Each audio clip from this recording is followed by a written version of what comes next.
Hello everybody and welcome to another hobby cheating video. And today we're going to talk about these things. We're going to talk about the new Signature Series 5 and 6 from Pro Acryl. We're going to see what they're capable of. We're going to put them into action painting on a miniature. I've loved every Signature Series so far and I'm really excited about these two new ones. Let's get into it.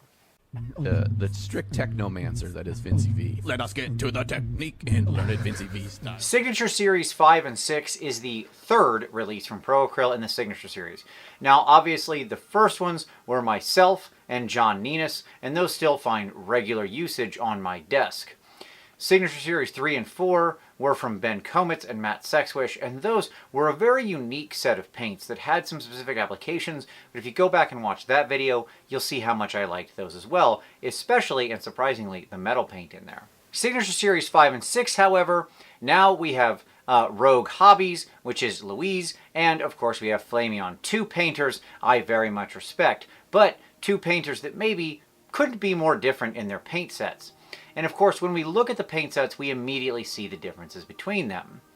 Rogue Hobbies paint set is bright, super saturated, intensity in 10 cities, these extreme colors. On the other hand, Flameon Set tends much more toward the neutral. In fact, it's a nice span of something like he would use to achieve his non-metallic gold or something similar. But as we're going to see later on, there's quite a few more uses for these paints as well. Let's get them out and get them on the palette, take a look at how they all work. So, as you can see, just like all of our Pro Acryl, these are highly pigmented, they're very creamy paints, easy to work with. As I've said many times, Pro Acryl is, one of my favorite paints in the market. There are basically 3 paint brands I consider using, and Pro Acryl is right up at the top.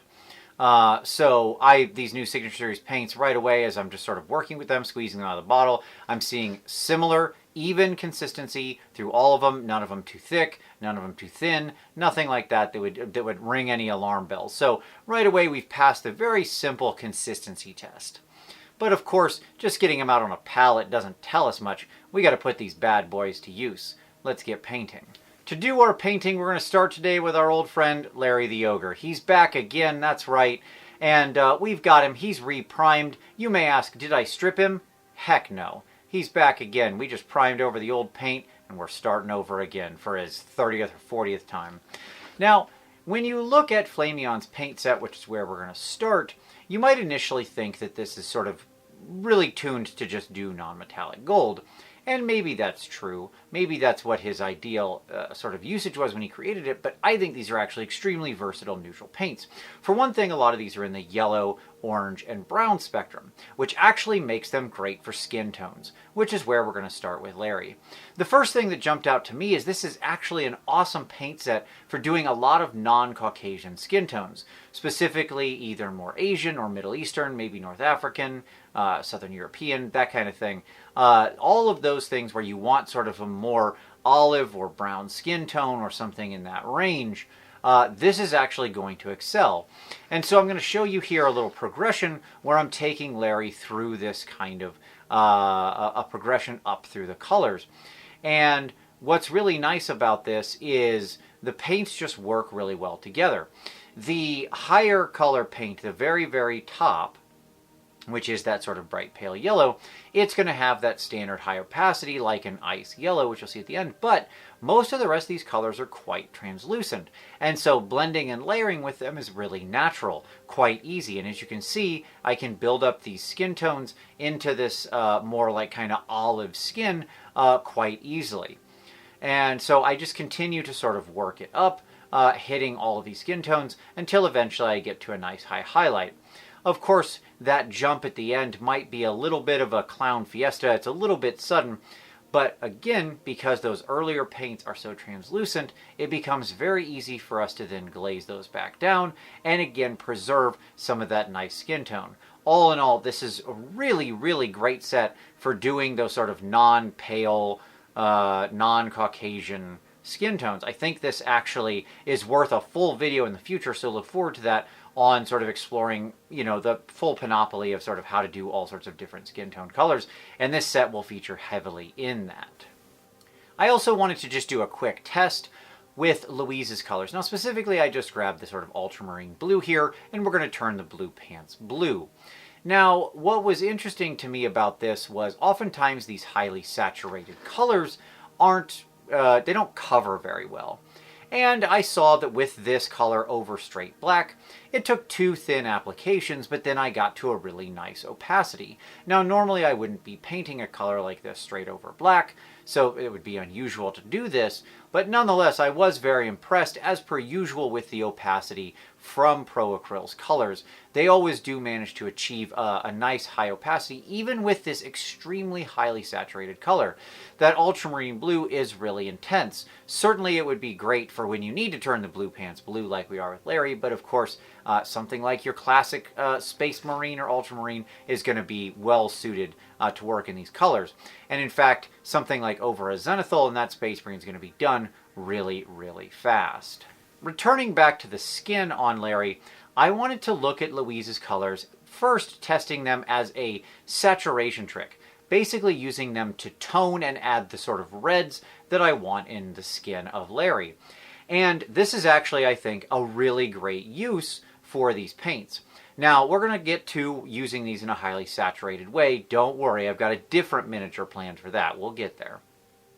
But the first thing I wanted to test was with highly saturated, heavily pigmented paints, we can get really good effects in the low skin tone. So what I'm doing here is I'm using some of the red as well as some of the magenta that comes in that set to just sort of add additional red and pink tones and visual interest to the skin, especially down in those lower midtones and lower shadows. And this worked really, really well. These colors are really natural. They work great for things like rosy cheeks, lips, just those rich red skin tones we want to capture. So it adds a little more hue and variance and tonal variation to our skin tone. The 2 sets actually work really well together in that regard. So as I mentioned, these other tones from Flameon, you can do all these sort of non-Caucasian skin tones, but you still need to work in a little bit of color. So things like the blues or the reds or stuff like that occurs in skin. And what do we have waiting for us? But these highly saturated colors that when we thin them way down into a glaze or a filter are going to be perfect for that task. Now, of course, we couldn't just use these colors in a thin glaze way. That's not a real test. That would leave you, I don't know, pretty sad. It would leave me sad. So we've got to get a Squig out. I know Louise loves funny little monsters and squigs, and so what better thing to honor her paint set than to paint this happy little fellow. Now, the goblin that's attached to the top of him is not present. We're just going to do the little squiggy boy. And what I'm going to do is just work with some quick wet blending on Mr. Squig. That is to say, we're going to do something interesting. And you'll see how I'm working across the figure, starting with the reds, then going into the magenta, and then, surprisingly, we're going to take an immediate turn into that green.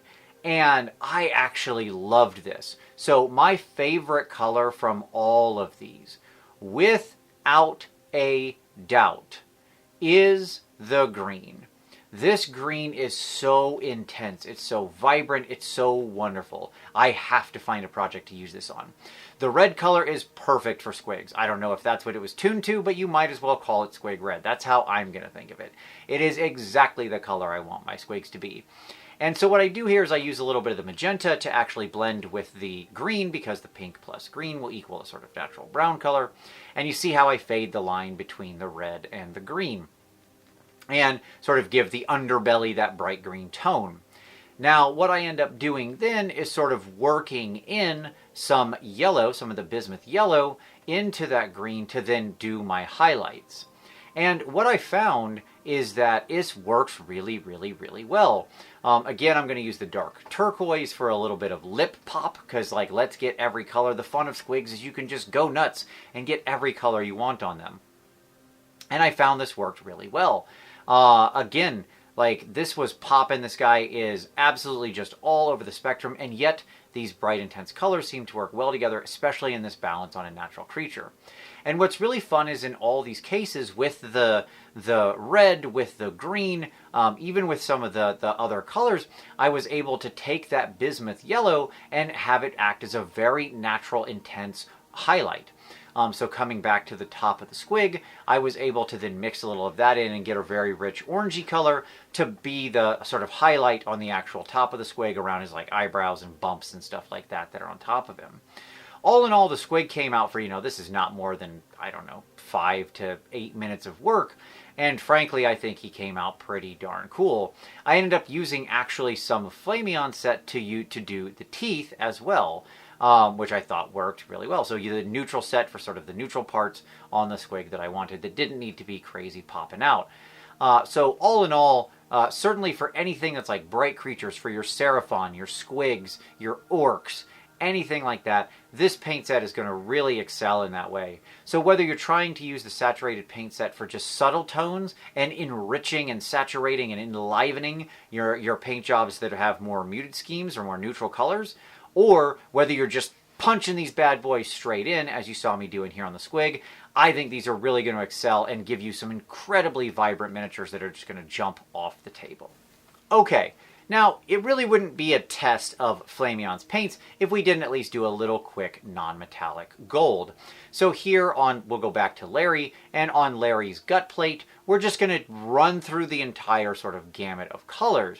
And the way that this paint set seems to be oriented is basically for you to quite naturally climb up. One thing that might throw you off in his paint set is this little guy right here, the sort of caramel brown. Because when you're building up through the paints, it won't have a natural place. However, what I found was that it's the perfect reflection highlight, bounce light. So when you're working with your non-metallic gold and you're trying to figure out how bright do I make the bounce light, that caramel brown, that sort of mid-tone lighter brown, is like the perfect color for the reflective light on the opposite side of the gold. I thought it worked really well for that. I'm not sure if that's how he uses it. I couldn't really say. But I will say that I found it to be really excellent for that purpose. Again, this is just a quick sketch of the non-metallic, nothing on a round surface. It's very easy. This is no more than a few minutes of work, and certainly I could refine this a lot more. But I did find this color set to be quite natural and rich for this purpose. The advantage is that rich mid-tone yellow gives you the final punch you want at the end for things like glazes or stuff like that to get that yellow tone back in there, while a lot of the desaturated tones allow you to set the values, the shadows, and the highlights that you need to actually sell the gold effect itself. All in all, I thought this was great. If you're looking for basically a sort of I want to buy a box that is my non-metallic gold set because you find the recipe challenging, I think this is going to be really excellent. So to me, both of these paint sets have multiple uses. I mean, that sort of is a big duh, but I found two really great primary uses for each of them. In Flameon's case, it was those non-Caucasian skin tones as well as traditional non-metallic gold. For Louise's paints, for both punching in saturation and filtering out and adding life and tone to skin and other neutrals, as well as just getting really shock bright things like those natural creatures or squigs or stuff like that. In all of those cases, these paint sets really excel. Final quick note, these do go through the airbrush just like all the other Pro Acryl paints. I did put them through just to test off camera. It was no issue at all, shot that through without a problem. All in all, I thought these paint sets were absolutely fantastic. Signature Series 5 and 6, in my mind, is certainly worth picking up. If you're interested in getting them, there is an affiliate link down below. You can also find a code to save you some money on that purchase down there, so check that out. It helps support the channel, and it helps support these awesome artists who are making these incredible paints that are certainly going to have a home in my paint rotation.